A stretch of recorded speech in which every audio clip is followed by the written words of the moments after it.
พระธรรมประจำวันของพระเจ้าก่อนที่มนุษย์จะถูกไถ่บาปพิษหลายอย่างของซาตานถูกฝังลึกภายในใจของเขาแล้วและหลังจากเวลาหลายพันปีที่ถูกซาตานเฮ็ดให้เสื่อมทรามสิ่งนั้นกลายเป็นธรรมศาสตร์อย่างมั่นคงของมนุษย์ในการต่อต้านพระเจ้าฉะนั้นเมื่อมนุษย์ถูกไถ่บาปมันก็บ่ต่างหยังจากการไถ่บาปที่มนุษย์ได้ซื้อมา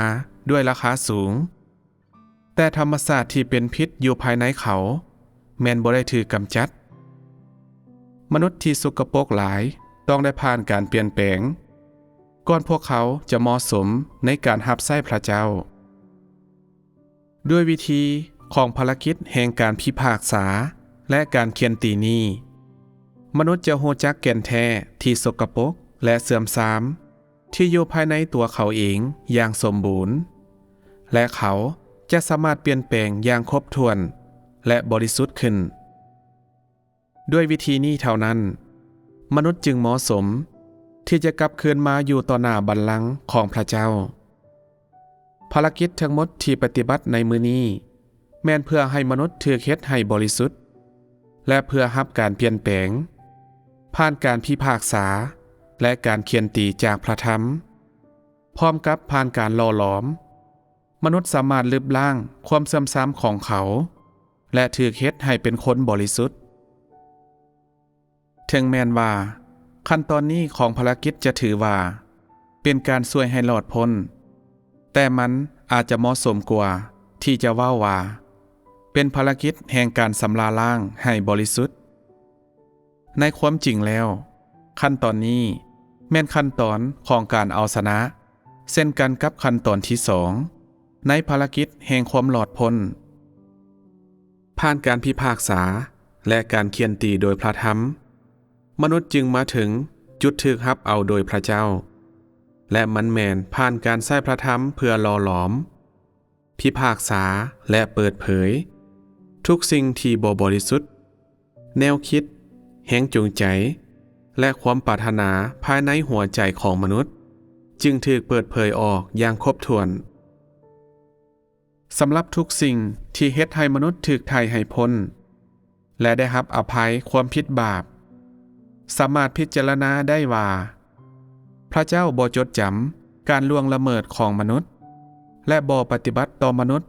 ตามการล่วงละเมิดของเขาถึงอย่างใดก็ตามเมื่อมนุษย์ที่ดำรงชีวิตอยู่ในห่างกายของเนื้อหนังบ่ได้เป็นอิสระจากความผิดบาปเขาก็จะสืบต่อสร้างบาปและเปิดเผยอุปนิสัยชั่วร้ายที่เสื่อมทรามอย่างบ่มีวันสิ้นสุดนี่แม่นชีวิตที่มนุษย์ได้ดำรงอยู่เป็นวงจรของการสร้างบาปและได้รับอภัยบาปอย่างบ่สิ้นสุดมนุษย์ส่วนใหญ่สร้างบาปในตอนกลางเว้นแล้วก็พากันสารภาพบาปในตอนแลงด้วยเหตุนี้ถึงแม้นว่าการถวายความผิดบาปจะมีผลสำหรับมนุษย์ตลอดไปก็ตามมันก็จะบ่สามารถช่วยให้มนุษย์หลอดพ้นจากความผิดบาปใด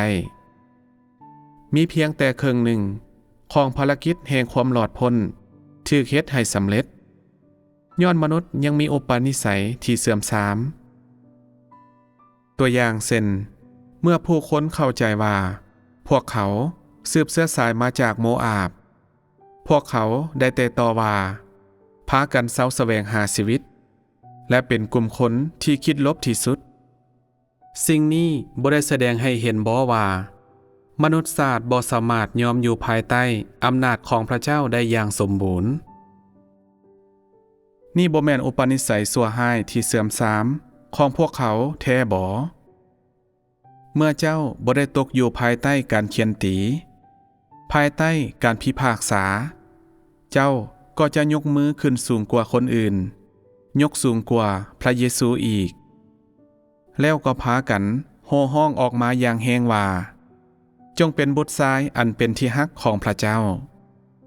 จงเป็นมิตรสหายของพระเจ้าพวกข้าน้อยจะขอตายดีกว่าก้มหัวลงให้กับซาตานจงกบฏต่อซาตานเท่าจงกบฏต่อมังกรแดงใหญ่ ขอให้มังกรแดงใหญ่สูญเสียอำนาจอย่างน่าสังเวชขอให้พระเจ้าจงเฮ็ดให้พวกข้าน้อยสมบูรณ์เสียงห้องโฮของเจ้าแม่นก้องดังกว่าคนอื่นๆแต่เมื่อถึงเวลาแห่งการเคียนตีนิสัยอันเสื่อมทรามของมนุษยศาสตร์ก็แสดงออกมาให้เห็นอีกครั้งเสียงห้องโฮของพวกเขาก็มิดลงและความเด็ดเดี่ยวของพวกเขาก็ล้มเหลวนี่แม่นความเสื่อมทรามของมนุษย์ที่ฟังลึกกว่าความผิดบาปมันแม่นสิ่งที่ซาตานได้ปลูกฝังไว้และได้ฝังลึกอยู่ภายในมนุษย์มันบ่ง่ายที่มนุษย์จะมาโฮจักกับความผิดบาปของเขาบ่มีทางโฮจักธรรมศาสตร์ที่ฝังแน่นในตัวเขาและต้องเพิงพาการพิพากษาของพระธรรมเพื่อบรรลุผลนี้มีเพียงแต่ด้วยวิธีนี้มนุษย์จึงจะถูกเปลี่ยนแปลงเทื่อละหน่อยจากจุดนี้เป็นต้นไป